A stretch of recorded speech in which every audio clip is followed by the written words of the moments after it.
AI is changing the creative industry, but could it actually lead to a surge in human creativity? Everyone loves to talk about how AI is going to delete human art from this planet, but last time I checked, Photoshop did not do any harm to the art industry, even though many thought of that when it first launched. It's simple. The more tools there are, the better our minds can focus on what is truly important. Let me show you how. Art. Now, thinking of this word pops the picture of, let's say, the Mona Lisa or the Starry Night to the back of your mind. Or for some of you, the melodious sounds and tones start playing in your head on their own. For centuries, art has always been regarded as creative only if it is created after long, tedious work. In this video, I'm going to explain how human perception of art with the arrival of AI is going to change. No, AI is not going to kill the creative industry about which everyone seems so worried. It's a common misconception now that AI's artwork cannot be inspiring and touching, and AI will only replace the original genuine art with not so creative work, meaning it will only steal jobs, kill creativity, and not be able to give valuable art in return. Yes, AI is going to replace present-day time-consuming, boring, repetitive, supposedly creative jobs, but it will also bring new job opportunities. Let's dig a little deeper and see how AI creativity has and will influence art and the artist. Quick question, what is your job?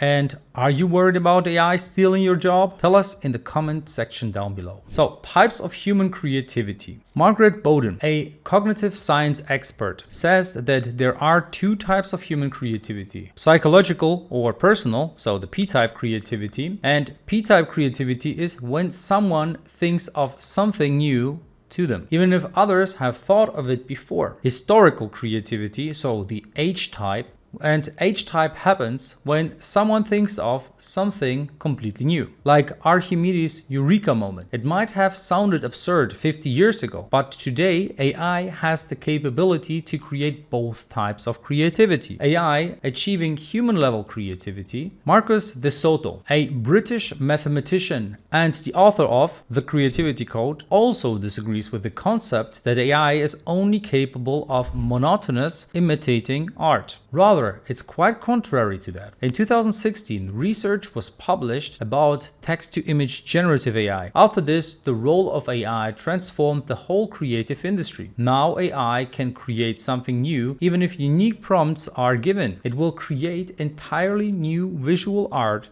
about which there is no data available in the real world. With the arrival of OpenAI's DALL-E 2 text-to-image generator, things got pretty shocking. This is the process of generating text to image. It starts with training data fed into deep learning models, which then translate it into latent space representations. These representations are then used to generate images as output. Keep in mind that every particular set of images needs a training data set to create unique images. For example, to create eccentric pictures of cats, a data set about cats is needed and will not create pictures of other animals. Just cats. How AI is empowering artists to create art. German AI artist Mario Klingermann specializes in computer learning in the arts. He is recognized for his innovative use of AI to generate visual art. In his method, AI mimics the structure of the human brain and creates art. His works have been exhibited in various venues and galleries worldwide. He is considered a pioneer in the field of AI art. AI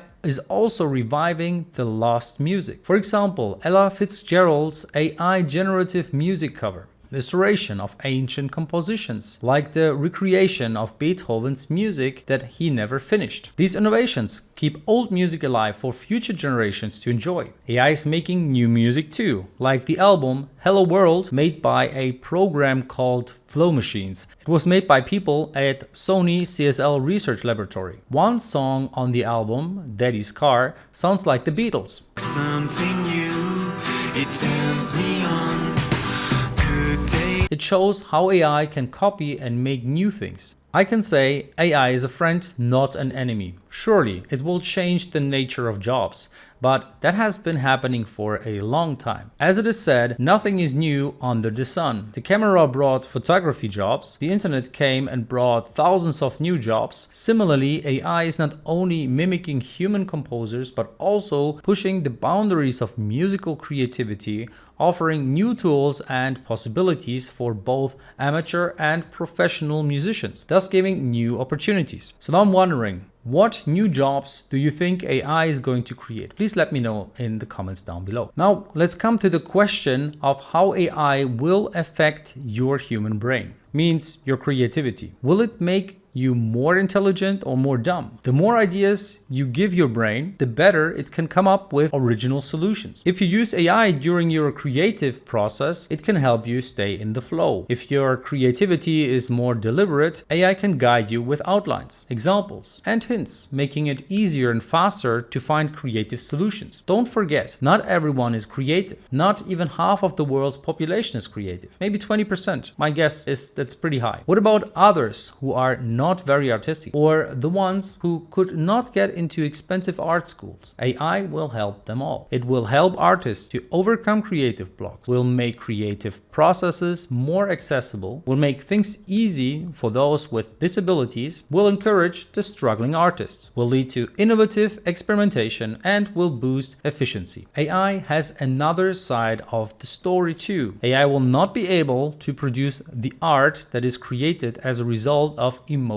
intelligence, personal experiences, and social influences. Human mistakes can also inspire masterpieces, and understanding hidden meanings adds depth to creative works. These deep emotions and understanding of situations make human creativity special. So I'd say that's enough for today. If you want to know, will the future of music be fully AI generated, then check out our video on that topic. I'm Dennis Panuta, and thank you for watching, and see you in the next video.